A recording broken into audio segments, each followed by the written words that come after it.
Nah kan ada berita katanya udah diambil alih pemerintah katanya kan gitu. Ada berita nih yang laporan ke saya. Nih kita mah harta, tahta, jabatan itu milik Allah. Jangan ada yang ditakuti ya. Dan kedua mustahil pemerintahan yang mana mau kerja sekejam itu ngambil alih. Benar nggak? Kita kan banyak program pemerintah. Mengurai kemacetan, mengurangi pengangguran, menghidupi ekonomi lingkungan di sini, mempercepat orang mau bekerja di perusahaan, tepat waktu. Insya Allah kan kalau perusahaannya karyawan tepat waktu, PAD juga lancar pemerintah daerah. Apa? Pajak. Ya orang bijak harus taat pajak lah. Mustahil ada pembangunan pada didukung oleh pajak. Tapi kalau saya diutamakan pajak Allah dulu. Iya, karena harta dimiliki oleh kita itu belum mutlak milik kita sendiri. Banyak hak orang lain. Nih kiri kanan nih, yatim piatu, fakir miskin, zakat, sedekah jariah itu. Jadi kita jangan merasa takut, duh harta kita gimana, nanti jadi penyakit sendiri. Makanya kita tuh hilangkan iri dengki itu, hilangkan penyakit hati yang berat itu.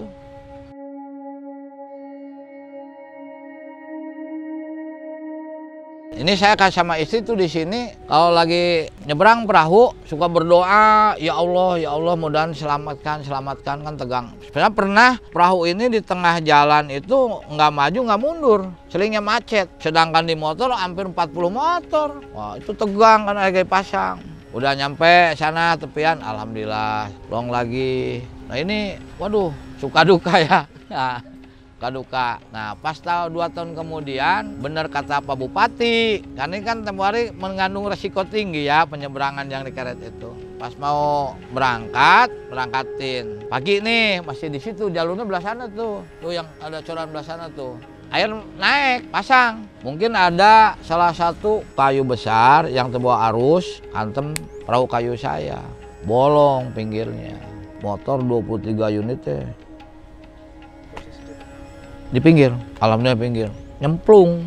Tapi orang masih safety lah, ada pegangan, ada yang loncat gitu. Cuman alhamdulillah saya mungkin Allah masih melindungi saya. Kalau masalah harta kan banyak jualan ya.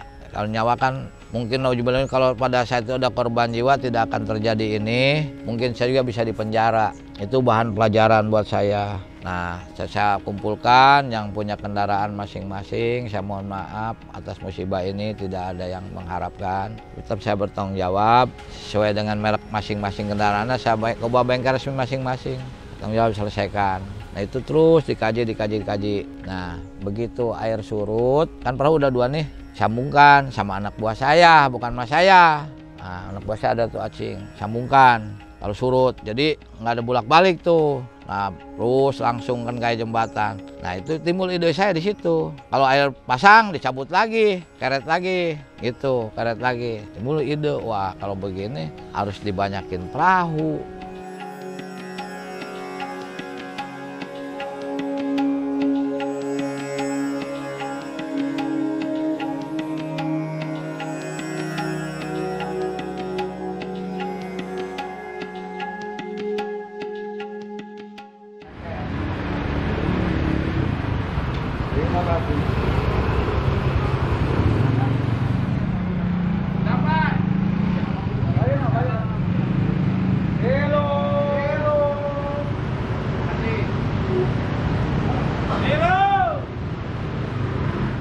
Assalamualaikum warahmatullahi wabarakatuh. Perkenalkan nama saya Haji Endang, di KTP Haji Muhammad Endang Junaidi. Sebenarnya satu beban buat saya dipanggil haji itu. Beban. Oh haji itu udah harus benar-benar jalankan kehajiannya ya, yang tadinya nggak akur dengan tetangga, dengan saudara akur, tadinya pelit harus dermawan, yang kurang ibadahnya rajin ibadahnya, itulah haji. Nah sedangkan saya masih banyak kekurangan saya, beban buat saya itu, tapi mudah-mudahan Allah memberikan hidayah buat saya ya, dan orang banyak haji gitu kan. Memang jadi terkena Haji Endang sebenarnya beban tuh ya. Lahir saya yang asli KTP 140761, yang asli mah 60 ya. Istri 31 Maret 1964, istri saya di KTP 61 140761. Anak saya 5, cucu saya 9. Tinggal saya di kampung Dusun Sukamulya, RT 19, RW 06, Desa Anggadita, Kecamatan Kelari, Kabupaten Karawang, Jawa Barat. Saya pendidikan saya pindah-pindah sekolah ya. Saya pernah sekolah di PGAN Serang, cuma naik kelas 2. Nah, terus dari PGAN Serang saya pindah ke SMP Negeri Cipasung, SMP Cipasung. Cuman juga dari kelas 2 naik kelas 3. Saya di situ, saya udah bisa bawa mobil. Nah, saya bawa truk. Akhirnya timbul saya merasa banyak dosa sama orang tua. Istilah orang Sunda tuh uniko, sering usaha nipu kolot ya. Akhirnya saya memutuskan ketemu mantan pacar saya. Nah ini malah mantan pacar kelas 1 dulu SLA ya. Saya mah SMP kelas 2 mau naik kelas 3 berhenti kan. Kalau ini ada jodoh mau saya berhentilah sekolah, kasihan orang tua gitu. Alhamdulillah jadi jodoh lah ya. Bukan masalah cari uang, jadi sayanya udah gimana aja udah terlanjur tua di SMP terus. Jadi banyak repotin, banyak tipu orang tua. Jadi inget dosa juga, kasihan orang tua. Sedangkan orang tua saya kan hanya seorang tentara lah gitu. Pangkat juga nggak tinggi, cuman bintara tinggi ya. Kasihan orang tua saya. Akhirnya saya karena saya udah belajar nyupir, udah bisa nyupir, akhirnya bawa mobil, kendaraan. Bawa truk. Saya juga pernah kerja di perusahaan bumbu masak. Saya dulu kerja di Ajinomoto, bawa mobil box tahun 84 sampai 86. Gaji saya waktu itu 37.000. Nah, saya 2 tahun lebih kerja di sana. Alhamdulillah terus saya berhenti, alih lagi ke mobil biasa. Jadi kadang-kadang jadi supir sering panggilan gitu ya. Nah, ada yang butuh ke Gresik, ke Jawa Timur, saya kan gitu. Nah, terus 89-90 saya kerja di pabrik. Nah, pas pabrik saya itu kerja itu bahasa kerennya katanya dulu tuh housekeeping. Saya tanya apa tuh housekeeping? Taunya OB, office boy. Saya tukang ngebersihin toilet karyawan tiap pagi tuh. Gaji saya pada saat itu 250.000. Nah pas gitu pabriknya pilot, saya 3 bulan nggak dibayar gaji saya. Teman-teman saya pada demo, ada yang ngerusak kantor ya, sama enggak. Ya udah terima nasib aja lah. Ya Allah mudah-mudahan kalau bos saya nggak mau bayar hasil jerih payah saya, mudah-mudahan rezekinya kebeli sama saya itu aja. Ya rezeki kalau kejar-kejar susah juga kalau ini, bener nggak? Yang penting kita udah berusaha kan, itu. Nah terus banyak yang orang ke saya manggil, Ji kemana Ji, kemana Ji? Saya kan belum haji. Kenapa tuh udah manggil haji? Nggak tahu, mungkin dari orang tua atau gimana ya. Ya saya kalau orang manggil Ji, amin ya Allah, mudah-mudahan dikabul doanya ya Allah. Nah saya waktu kerja itu ngumpulin uang.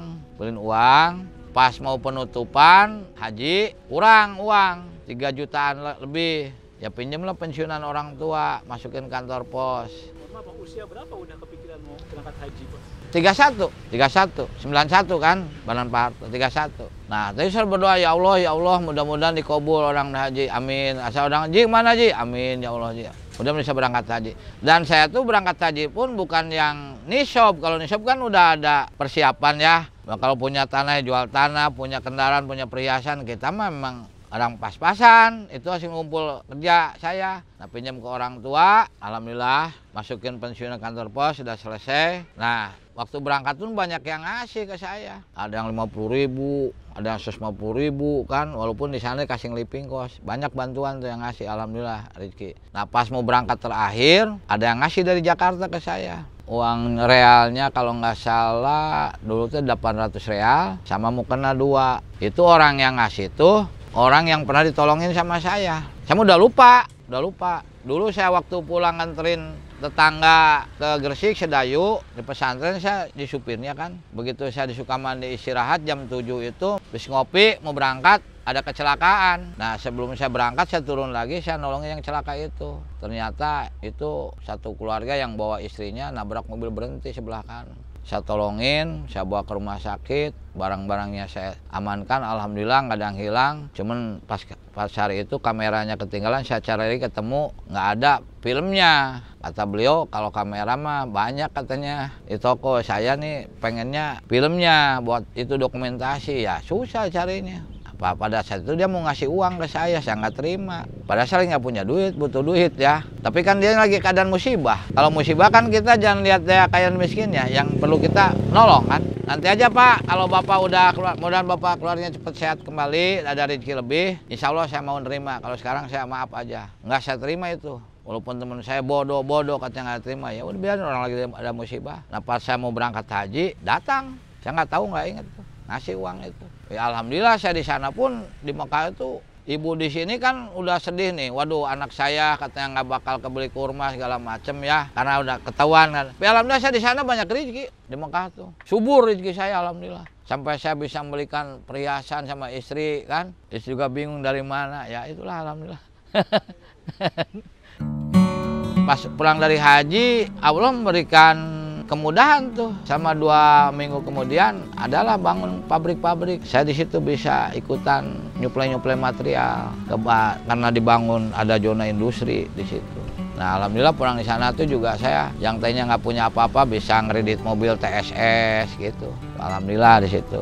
Terus saya dipercaya sama pabrik-pabrik sini. Karena saya tuh kalau kerja di perusahaan juga di pabrik waktu dibangun saya nggak pernah minta upah. Dari pagi sampai pagi lagi sampai belepotan tanah merah nggak pernah minta upah saya itu. Ikhlas aja. Tapi alhamdulillah begitu pabrik jadi itu para manajernya tuh manggil saya dikasih lola scrapnya. Gitu, kasih kepercayaan. Itulah kalau kita menolong harus ikhlas. Alhamdulillah di situ. Nikah muda, saya 21, istri 17. Saya waktu itu kan tadi bilang saya pernah sekolah di Banten, di Serang. Selama 3 tahun ya, saya tinggal di Pondok Pesantren Al-Quran. Malah saya kalau Jumat tuh jarang masuk sekolah. Makanya kuartal pertama tuh rapot saya tuh merah semua. Merah semua, saya lapor ke kiai, ke guru saya di pesantren gimana nih naik. Dikasih saya suruh puasa. Alhamdulillah naik tuh sekolah.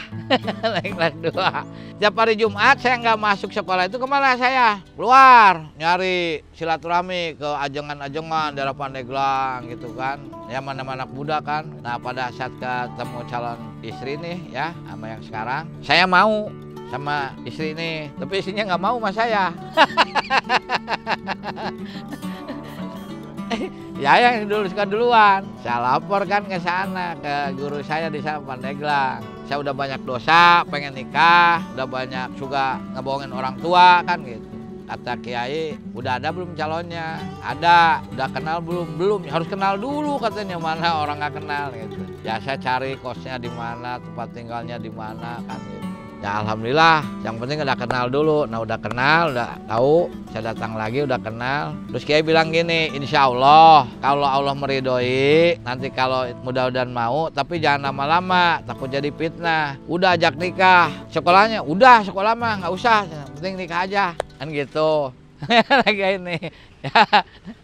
Alhamdulillah tuh doa kiai dikabul sama Allah, maulah di saya. Nah cuman ini saya calon mertua nih, kan calon mertua brimob ya, asrama. Ya wajar lah, siapa sih yang mertua pengen apa calon mantu nggak jelas, kan ingin jelas dulu statusnya. Bener nggak? Wajar manusiawi ya. Ditanyakan kerjanya di mana, harus jelas kan? Ya saya kerjanya serabutan, supir juga supir serabutan, bukan supir tetap kan gitu. Ditolak lah, nggak setuju calon mertua. Datang lagi saya ke sana, datang ke kiai itu guru saya. Kata kiai itu mah mudah, yang penting calonnya dulu yang mau, gitu. Alhamdulillah, gitu pulang ke sana, datang lagi seminggu kemudian, welcome.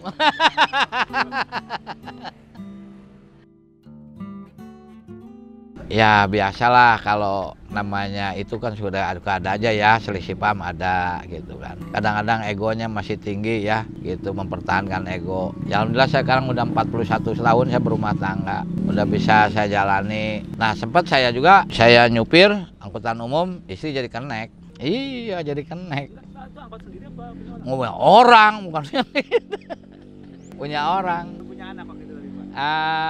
Malah udah punya anak 2 masih, banyak 2. Saya waktu kerja di Ajinomoto aja udah punya anak 1 sama anak 2 di Ajinomoto saya. Nah, angkotnya di Pandeglang? Di sini di Kerawang, Elep bukan angkot, elep. Bawa elep kayak minibus itu. Terus bawa bis Jakarta Cirebon, Jakarta Cikampek. Ya istri kadang-kadang kalau bawa elep mah sering ikut. Terus bawa tronton, bawa pasir di Cirebon ke sini. Kendaraan emang basic saya driver sih. Saya kan sebelum driver jadi kenek dulu. Dulu sering naikin oplet. Zaman di Jakarta, zaman Mester, Kampung Melayu, Jatinegara. Itu pun belum Polda, dulu mah Komdak, Surabaya. Nah situ saya belajar. Terus jadi kenek oplet, kenek truk saya. Terus sering ngakutin itu apa es balok di daerah Danmogot Cengkareng. Jam 3 pagi keluar pabrik es tuh saya di atas balok es. Ke sarung. Ntar ada pos, saya turun, mel. Nah nanti jam 5, jam 6 masuk depot-depot, nurunin es, jam 9 saya cuci mobil di kolong. Karena kalau nggak dicuci, esnya banyak anu garap. Itu pengalaman lah itu. Enggak ada yang ngajak. Karena opletnya dulu kan jalurnya ke sana. Opletnya dari Kerawang ke sana, ke Kampung Melayu, Mester. Nggak ada yang ngajak. Iya, dan namanya kenek kan gitu. Makanya nama saya di sini Beken. Bukan Beken ngetop, jangan salah. Singkatan, bekas kenek. Bekas kenek. Nah, itu cerita awal. Alhamdulillah. Nah, sempat juga saya udah membaik. Saya terus main limbah kulit ya. Nah, itu kesalahan saya sendiri, itu sang aja. Nggak bisa nyalahkan orang lain. Nah, majulah saya di limbah kulit. Saya kadang-kadang ke Tangerang, kemana gitu kan. Dari kulit saya kirimnya ke Bandung, ke Garut. Nah, di saat itu saya bertolak belakang antara mulut saya dengan hati saya. Tapi hati saya kalah sama mulut saya. Nah, begitu datang sama langganan, ini ada barang bagus nih, Grace ya. Ini kata mulut saya nih, sekarang dibeli, besok jual ke Bandung, udah kelihatan untungnya, gitu kan. Hati kalah, kata hati mah, ini nggak mungkin kalau barang legal, ilegal. Ah, sebodoh amat, kata mulut, yang penting saya nggak melakukan, nggak tahu, udah biasa kan gitu. Beli lama saya, benar dijual ke Bandung, untungnya benar kelihatan. Akhirnya mungkin kurang barokah. Nah, pada saat itu saya punya modal, itu saya datangi orang bank. Karena rekening saya bagus. Pak, katanya ini Bapak, orang lain mah mau pinjam susah. Bapak mah ini ditawarin. Nih, mau nggak punya keinginan melebarkan sayap ya gitu. Pikir-pikir iya ya, kasih tuh 25 juta tambahan, maju. 25 maju sampai 100 juta. Udah 100 juta karena banyak langkah salah saya, nggak istilahnya kalau orang agama nggak baroi ya, nggak benar-benar milter gitu. Jadi lihatnya hanya keuntungan aja. Akhirnya nggak tahu kemana modal saya, nggak ada yang ada pun. Utang ke bank pun nggak kebayar. Sempat saya jual rumah. Jual rumah pun pada saat itu utang 100 juta, bunganya 12, dendanya 6 juta, 118. Rumah cuma laku 75 juta. Masih kurang. Saya datang nego ke bank, itu juga alot. Saya minta yang dendanya dihapus, yang 6 juta, yang bunga oke. Tapi saya punya itikat baik, saya juga tidak mengharapkan saya usaha macet. Bank juga mungkin nggak mau ya nasabahnya macet, bener nggak? Kan rugi. Nah, ini sama itikat baik saya ada 75 juta. Nah, Yanti yang 37-nya saya minta tempo 3 bulan. Nah, terus yang denda udah dihapus, nggak apa-apa. Tinggal yang bunga nih, dia nggak mau 3 bulan, pengen 2 minggu. Saya nggak sanggup, dari mana? Kalau kira-kira ini udah aja sita rumah saya, buat apa saya punya etikat baik menyelesaikan ini? Kalau 3 bulan oke, tapi sebelum 3 bulan itu kalau saya ada saya bayar. Akhirnya temulah 2 bulan. 2 bulan deal, bikin perjanjian. Dalam jangka 20 hari, 10 hari itu 20 hari ya. Saya ada rezeki, ya udah saya bayar. Itulah introspeksi diri saya. Saya ingat kasihan sama keluarga, gitu. Banyak langkah salah saya gitu. Terlalu lihatnya untung-untung aja, nggak lihat itu barang legal atau ilegal gitu. Cara matematika hitungan benar, ya keuntungan hanya tulisan aja, buktinya nggak ada. Itu yang bilang nggak barokah. Berhentilah saya pulang kulit, gantilah ke limbah di sini, yang ada di pabrik, yang ada pabrik sini. Itu ceritanya. Makanya ya saya mah memang kalau bicara jujur, halal itu Allah, tapi insya Allah berkah ya. Iya, bisa juga kan nggak bilang ke istri mah, cuman ditelan aja di saya. Yang penting saya masih lihat keluarga sehat. Hati mah udah penyesalan, saya tobat di situ, nggak mau melakukan lagi gitu. Pekerjaannya itu nggak bisa dibohongin hati saya. Makanya kita nggak bisa nyalahkan orang lain. Introspeksi diri aja dulu, bener nggak diri saya kan gitu.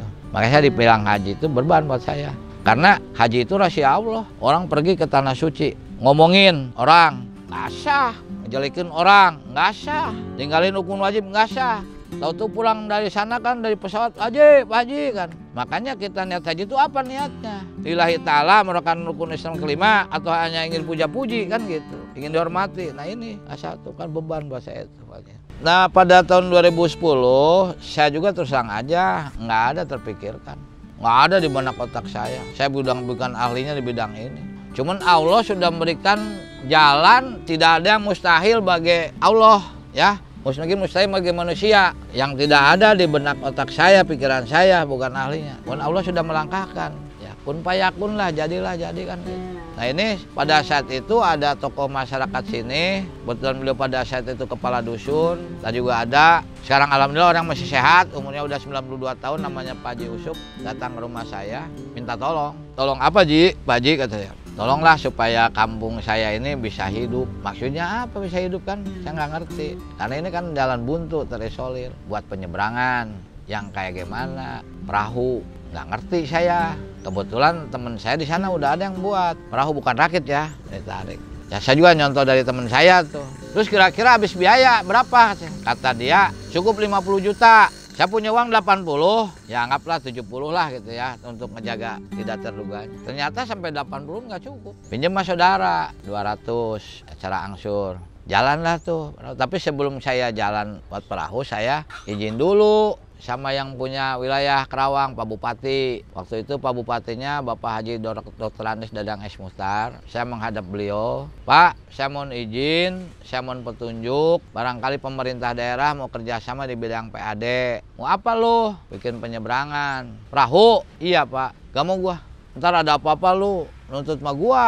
Lu kalau mau jalan aja sendiri. Kata Pak Bupati, ya udah jalan saya sendiri. Saya akhirnya minta persetujuan dari warga di sini, walaupun itu pro kontra semua ya. Tapi alhamdulillah mayoritas tokoh-tokohnya mendukung, termasuk ada Pak Haji Usup itu. Ya buatlah jalan.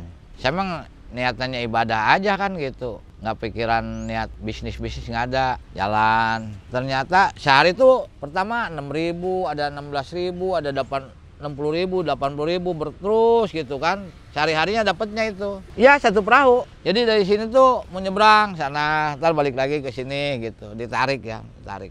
Nah, saya ngawasin kan gitu. Paling saya kalau lihat-lihat, saya hanya quality control aja lah gitu. Saya bikin nggak bisa, tapi bisa kurang bagus gitu kan. Nah itu quality control saya lah itu. Nah pada saat itu kan kita juga kesininya jarang nih, paling sebulan 2 kali waktu masih ditarik, pengen lihat. Karena akses jalan pun masih jelek kan, sarana jalannya. Nah udah mulai bertambah, fokus pertama saya nih bagaimana ngembalikan uang yang saya pinjam sama saudara, yang 200 juta dulu. Walaupun mas saudara kan hatinya belum tentu pikirannya, saudara kita benar nggak pinjam duit, enggak. Nah saya fokus itu dulu, biar kembali gitu. Kembalilah gitu, alhamdulillah jalan. Nah terus tambah satu lagi bolak-balik. Jadi jalan berapa tahun nih Pak bisa nambah lagi? Nah pada saat itu jalan 2 tahun kalau nggak salah. Nah nggak punya duit kan saya, temen saya ada di bank swasta yang kerja di bank. Saya telepon, Pak Hendar, saya pinjam uang. Boleh. Saya jaminan sertifikat rumah kan, ini nggak bisa digadaikan kan. Berapa? 500 aja. Udah jangan, 1M aja 1M. Kegedean Pak, nanti kan utang harus dibayar. Enggak lah percaya, bukan masalah percayanya. Nanti manis pinjemnya, enak minjem nggak enak kembaliin kan gitu. Lagu yang paling enak lagu nginjem kan, lagu kembaliin. Akhirnya deal ketemu 700 juta. Nah di 700 saya beli kayu jati di sini, juga beli perahu jati luhur.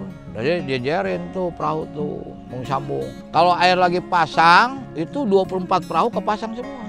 Itu banyak kendalanya. Di saat air hujan, turun hujan gede ya, turun hujan. Terus petir lagi besar. Nah di satu sisi, si air yang di perahu kan harus dikeringkan. Kita ada mesin sedot, nggak mencukupi listriknya. Akhirnya pakai manual juga, pakai ember. Nah kalau lagi petir banyak itu kan karyawannya juga ngeri. Apalagi dengan air dekat gardu PLN juga kan. Itu kan sangat riskan ya. Terus yang mau nyebrang, mau kerja pengen lewat. Air, perahu udah mulai penuh air. Kan nih hati itu. Di satu sisi kita pengen ini, satu sisi kita juga ngeri juga di air. Itu salah satu ya. Nah kedua, waktu perahu kayu itu kan jarak antara kalau nggak dipaket kan goyang. Sini paket kan 2-2. Perahu dengan perahu itu paling lebar tuh cuma 1,8 untuk jalur air. Nah musibah 3 kali itu. Datang sampah eceng. Udah nyangkut lah. Perahu saya berapa kali ke bawah perahu kayu ke sana. Sampai 3 kali mah ada. Tapi begitu yang udah pagi kelihatan ada sampah besar, ada yang mau nyebrang di stop nggak boleh. Gitu. Biar dulu sampah dulu lewat gitu. Saya ngerinya jangan sampai ada yang nyebrang tengah-tengah pas datang sampah. Makanya yang kerja harus waspada. Nah di situ 2017 ada temen nuarin perahu dari Galvanis besi. Sama kan nggak ada uang juga. Gantilah pinjem ke bank milik BUMN. 2 kali pinjem saya itu. Nah kan untuk bikin ngebandling itu polanya itu kan kita nggak ngerti. Harus pakai mesin. Di luar lah daerah Cikarang dan Bekasi. Ngerakit di sini. Pinjam 900, sebagian pakai jalan, cuman dapat berapa? 2 pasang perahu, berarti 4 perahu kan? Nah, saya sambung pakai kayu. Terus perjalanan waktu ya terus merayap. Ya, alhamdulillah. Nah, pada saat perahu besi juga pernah saya sekali kena eceng. Karena perahu besi saya pada saat itu cuman spare-nya 4 meter. Nah, kan yang kayu mah 1,8, kita tambahin 4 meter. Ecengnya ada yang 6 meter, 7 meter. Godenya sempet nih bawa, tapi nggak jauh di sini karena berat nih kan. Sampai perahu di atas perahu tuh, nurunnya susah, 4 ton. Nah, sekarang mah alhamdulillah, mudah-mudahan nggak sekarang mah ada 7 meter lah yang jarak sana tuh. Paling ujung belah sana dulu sih, pinggir. Terus kedua, alhamdulillah dengan ada program pemerintah, dengan program Citarum Harum, dengan menunjukkan bapak-bapak TNI dengan dikomandoi oleh beberapa sektor, tiap sektor itu dikomandoi oleh dan sektornya seorang kolonel ya Pak Men. Alhamdulillah sekarang udah terbantu kita. Terima kasih pada pemerintah pusat yang melalui Bapak TNI adanya program Citarum Harum. Sampah udah berkurang, bantalan udah bagus, air juga udah mulai jernih-jernih, ikan nggak banyak yang mati. Itu alhamdulillah. Terima kasih. Nah sekarang juga tetap kita juga walaupun dibilang safety pun tetap tidak boleh lengah. Harus waspada karena ini menyangkut nyawa, kesehatan. Nggak bedanya walaupun kita nanam mangga atau apa, mungkin dari awal pupuknya yang bagus, bibitnya yang bagus ya. Walaupun sudah berbuah, tetap kan nggak ada apa semut, ada benalu kan gitu. Itu harus waspada. Nggak ada lah, jarang-jarang orang itu baik segala apapun ada aja masalah, tidak ada yang mulus. Nah jadi tadinya kan niatan warga aja saya, ternyata ada dari luar. Bang, 2000 dari masih UMK di Kerawang masih 1.200.000. Sekarang udah 5 juta tapi itu 2000. Dari awal 2000. Walaupun kadang 2000 ada yang ikhlas nggak sebodoh amat lah itu mah. Terserah masing-masing aja kan gitu. Kadang ada uang palsu, uang sobek, nggak bawa duit ya. Mau bener nggak terserah. Kita mah ikhlas aja lah gitu. 2000 kendaraan kalau orang 1000 banyak. Orang 1000 itu yang karyawan udah PP, kasihan kalau 1000 sejalan sama dia magang, jadi 1000 teh udah bolak-balik. Iya kan ini kerja nih, ntar pulang nih, udah sekali aja 1000 bayar, pulang udah nggak bayar lagi. Kalau dulu mah digratiskan, masih 50 orang kan udah ratusan, gitu. Ya kalau dia Pak nggak bawa uang, ya mangga. Pak dompet ketinggalan, ya mangga. Yang kabur ya silahkan. Buat apa ini saya ini kamu orang nggak ikhlas, bener nggak? Tapi alhamdulillah banyak yang ikhlasnya sih dibanding yang ikhlas. Kalau yang ngerti mah gitu. Ya alhamdulillah itu kan kita banyak untuk yang lain. Alhamdulillah bersyukur kita nggak munafik lah. Makanya kita nawaitunya ibadah awalnya. Makanya saya pesen kalau niat tuh jangan niat usaha dulu, niatnya ibadah dulu. Kalau niatan ibadah, insya Allah usahanya juga ngikutin. Seumpamanya nih, niatan ibadah, usahanya nggak berhasil, kita masih satu-satu, bener nggak? Nah, tapi mudah-mudahan kan niatan ibadah berhasil, usaha berhasil 2-0 dapat. Tapi niatan usaha nggak hasil, ibadah nggak hasil, 2-0 kalah. Makanya itu ibadah. Kita kan menafkahi anak istri ibadah. Dengan kita berangkat nih, tujuan kita punya keluarga, itu kan ibadah, kita tanggung jawab, dosa kita melantarkan anak istri. Yang hebat tuh yang tanggung jawab terhadap keluarga, gitu. Bukan hebat, nggak mempan dibacok apa-apa. Ya kan bertahap, kan tadi sebutin, dari mulai 6.000 sehari, 16.000, 40.000, 60.000, 8.000, terus naik. Alhamdulillah gitu. Kalau sekarang berapa sih Pak per hari? Ya dapatlah 20 mah. Nggak saya tutupi lah, tapi itu hari kerja. Kita mah kadang-kadang kurang tidur bukan mikirin harta, harta mah nggak punya saya ya. Takut dirampung, takut ditipu. Kita mah kurang tidur kadang kalau air tidak bersahabat mikirin orang nyebrang, keselamatan orang. Nih kalau kita berbicara bisnis ya, dari mulai jam 1:30 pagi ini udah sepi ya, sampai jam 5 nih, paling hanya 10-20 orang ya. Bicara 40.000 perak kalau 20 motor ya. Kita nggak bisa tidur dengan 40.000. Enaknya saya itu kalau berbicara picik, tutup aja mas saya copot perahunya. tidur nyenyak. Ini kalau tidak lagi tidur saya tuh kurang tidur. HP di sini. Aku pulang ke rumah selalu komunikasi, gimana situasi? Aman Pak? Aman. Kalau cepet saya berangkatnya ke sini. Kadang kalau di tongga ini semangat anak yang kerja. Kalau bareng-bareng kan gitu. Hujanan bareng sama saya gitu. Sekarang 40-an lah, lebih mungkin. Bagian apa aja tuh 40 orang banyak banget? Semua termasuk kasir di sini. Kasir juga kadang-kadang lagi di sini kurang tenaga, turun bantu. Gitu. Makanya orang dibanyakin tuh ini membutuhkan orang banyak. Kalau ngeluarin perahu, nambah perahu butuh orang banyak. Makanya kalau kita dibangun permanen, otomatis akan dipangkas yang kerjanya. Mayoritas di sini penduduk setempat, mayoritas ya. Jadi saya itu nggak otoriter ya. Saya anggap mitra kerja saya tanpa didukung oleh mitra kerja mustahil. Dan saya itu dengan yang kerja pun diberikan pilihan. Anda mau berapa shift? Anda mau bulanan apa mau harian? Gitu. Saya berikan sama dia opsinya. Nggak ada istilah nggak harus gini nggak. Gitu. Nah nanti kalau misalnya Pak pengen harian ya udah. Kalau yang harian biasanya dulu tuh ya belum COVID masih 4 hari dibayar di muka duluan. 4 hari buat bisa ninggalin di rumah, beli beras apa kan gitu. Nah, sekarang belum saya, belum lagi. Nah, terus dulu tiap 3 bulan sekali saya ada door prize untuk yang nyebrang.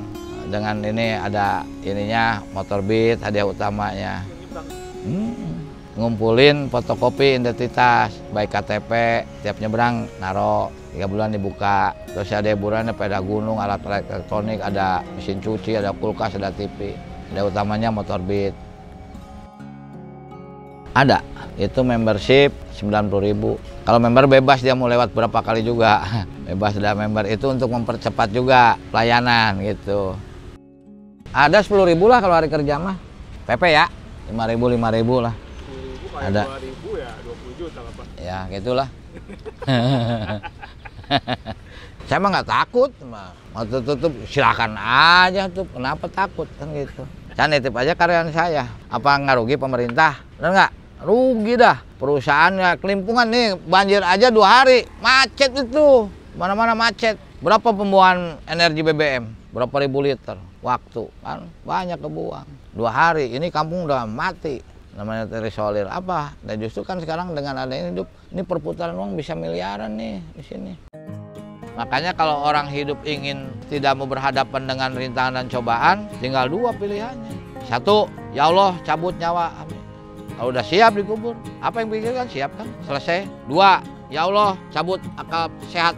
Nauzubillah dari jadi orang gila. Selesai, apa yang dipikirkan? Benar nggak? Nah, orang hidup tuh akan selalu berhadapan dengan rintangan cobaan. Tapi semua juga kan berdoa sama Allah. Pengennya kan nggak ada. Benar nggak? Rintangan cobaan. Itu Allah udah ciptakan dua-duanya. Yang ada malam, ada siang, ada kaya, ada miskin, sakit, sehat, kiri, kanan, cewek, laki. Benar nggak? Nah, udah ciptakan dua-duanya. Kalau kita tadi kalau nggak mau berani itulah. Nah kalau semua orang sehat, cuma sekolah dokter, ada yang sakit. Selamat celaka, semua selamat. Ada bengkel, cuma ada bengkel. Cuma berdoa sama Allah, minta dijauhkan, minta cobaan. Nah, di saat kita dapat musibah, ya, amit-amit ya, kita juga berintrospeksi diri. Mungkin Allah lagi nyoba sama kita, kuat nggak nih keimanan dan ketakwaan kita, gitu. Dengan dikasih musibah ini, orang kita dikasih sakit ya bersyukur alhamdulillah sama Allah. Sehat aja gimana? Nanti lupa. Kan minimal ada istighfar, astagfirullahaladzim, dikasih bersihin aja kan. Yang biasa jarang istighfar. Nah, ini salah satu. Allah udah memberikan kesehatan berapa lama? Kita kasih sakit hati udah aral. Nah, itu salah satu. Bersyukur, alhamdulillah. Allah mengingatkan sama kita, gitu. Oh enggak. Apa Pak rencananya? Enggak, kita udah syukuri aja yang ada ini, kita jaga aja. Orang kadang-kadang serakah-serakah, ntar lupa diri, sifatnya nanti sombong apa itu ini. Orang tuh jangan sampai dikendalikan oleh harta, namanya sombong, kan gitu. Kita harus bisa mengendalikan harta, titipan dari Allah, itu. Syukuri aja yang ada. Kalau gitu nggak ada cukupnya. Akhirnya sama orang nganggap kecil karena banyak duit, terus bergaul dibatasi, lihat level kan gitu. Pengusaha atau pejabat kan. Padahal di mata Allah sama, mati dikubur. Malah orang dekat yang nggak punya, benar nggak? Itu, jadi jangan sombong lah. Ya apa saya mah pakai roda 2, gini aja ngapain? Menurut saya gini, menurut saya mah udah dalam gini. Nggak, jangan WA saya. Makanya kalau orang-orang yang komen-komen di YouTube dimanapun yang mau positif, negatif, saya emang nggak tahu. Taunya dari anak buah, temen kadang-kadang yang negatif ke saya ya bicara. Ya mungkin kita jangan emosi, mungkin beliau-beliau belum tahu apa historisnya, sejarahnya bagaimana. Ya mungkin entah itu Allah alam ada kecemburuannya, silakan aja, saya emang nggak ini. Mau benci sama saya silakan, yang penting saya nggak benci sama dia gitu. Musuhin saya bodoh, yang penting saya merasa tidak punya musuh. Bebas, pikiran. Sekarang aduh saya juga sedih nih, 2 tahun belum bisa memberangkatkan. Maaf bukan syariah nih ya, nauzubillah min dzalik nggak ada. Yang penting kan menginspirasi aja pada orang-orang yang mampu lah gitu ya. Saya 2020, 2021 nggak ngeberangkatin. Memang saya minimal, alhamdulillah, tiap tahun itu minimal 8 orang. Saya umroh gratis itu. Kadang ada 13, ada 12, ada 11, jarang 8-nya. Ya nanti lihat, saya misalnya ustadz-ustadz di sini yang potensial, yang sering punya pengajian, ngajar ngaji, tapi belum berangkat ke sana. Saya ajak tapi nggak dijanjikan. Ngobrol dulu, apapun kan atas izin Allah. Duit kita walaupun segudang juga kalau waktunya belum bisa berangkat, nggak bisa berangkat. Udah beres, sakit ya lah, mati ya lah. Bener nggak? Gimana Allah? Kalau Allah sudah waktunya memanggil, nggak punya duit pun ya berangkat gitu. Mau yang ada bayarin siapapun kan itu udah jalannya Allah, udah panggilan dari Allah. Dari mulai 2016 udah saya, 16, 17 gitu. Jadi alhamdulillah perwakilan di sini satu desa ini tiap dusun udah ustaz udah ada. Termasuk saudara saya yang belum ke sana nggak mampu, termasuk asisten-asisten di rumah saya juga yang rajin ibadahnya udah saya berangkatin gitu. Ada orang Bengkulu, ada orang Kebumen, ada orang Sumedang gitu. Alhamdulillah ada berangkatkan. Jadi jangan sampai saya ngasih mubazir, diumrohin, pulangnya gitu lagi. Mubazir, bener nggak? Termasuk saya kan punya pengajian di rumah. Nah, kalau hari Senin, ibu-ibu nih, itu bagian istri saya. Malam Kamis, anak-anak, malam Jumat, bapak-bapak nih orang dewasa sekarang. Nah itu tiap tahun tuh biasa dikredit sama saya. Yang belum berangkat tuh, 2-3 orang ambil. Nanti sisanya dari luar, gitu. Jadi gini, jangankan untuk saya tuh semua karyawan saya yang supir-supir maupun yang di sini, saya sering ngumpul. Anda ini mau nggak ada perubahan nasib Anda, minimal Anda diberikan kebarokahan, barokah sehat, badan, jasmani, rohani, tidak kurang satu apapun, yang penting yang masuk akal. Benar nggak? Jangan kemampuan segini bulan tapi pengen beli pesawat terbang, di mana sih? Di luar logika kan? Benar nggak? Nah, sekarang Anda minimal Anda diberikan barokah, tapi Anda ikhlas, maksimal Anda diberikan jalan sama Allah yang terbaik ke depannya. Anda sekarang bisa makan ikut dengan saya, tapi di luar masih banyak yang ada yang belum makan. Sisihkanlah, tiap Anda dapat uang makan, sisihkan. Anda kasih uang makan 30.000 sama saya, nah, per hari kayak kopi makan ada di saya siapin air. Sisihkan berapa, minimal 2.000 atau berapa Anda silahkan. Taruh kotak ya, ada kotak untuk infak. Nah nanti misal 1 tahun nggak ada yang pakai di karyawan kita sedekahkan, zakatkan. Anda orang hebat, hidup pas-pasan tapi bisa berbagi sama orang. Orang mampu itu bukan dilihat dari kayanya, yang udah bisa membantu, memberi. Mau punya apa, tapi gini terus nggak bisa ngasih. Belum mampu. Pas-pasan anak buah saya, karyawan saya, bisa nyisikan, itu udah mampu. Nggak dilihat nilainya. Ikhlasnya, ada kotaknya di atas. Alhamdulillah. Ya pesan terakhir, jangan lupa subscribe channel Halo Bos sebanyak-banyaknya. Mudah-mudahan Anda yang mensubscribe ke Halo Bos, mudah juga diberikan kebahagiaan, kesehatan, keselamatan ya. Oke Pak. Makasih ya Pak. Aduh. Sama-sama. Oh ini mau desa nih Pak? Mana? Atau apa nih Pak?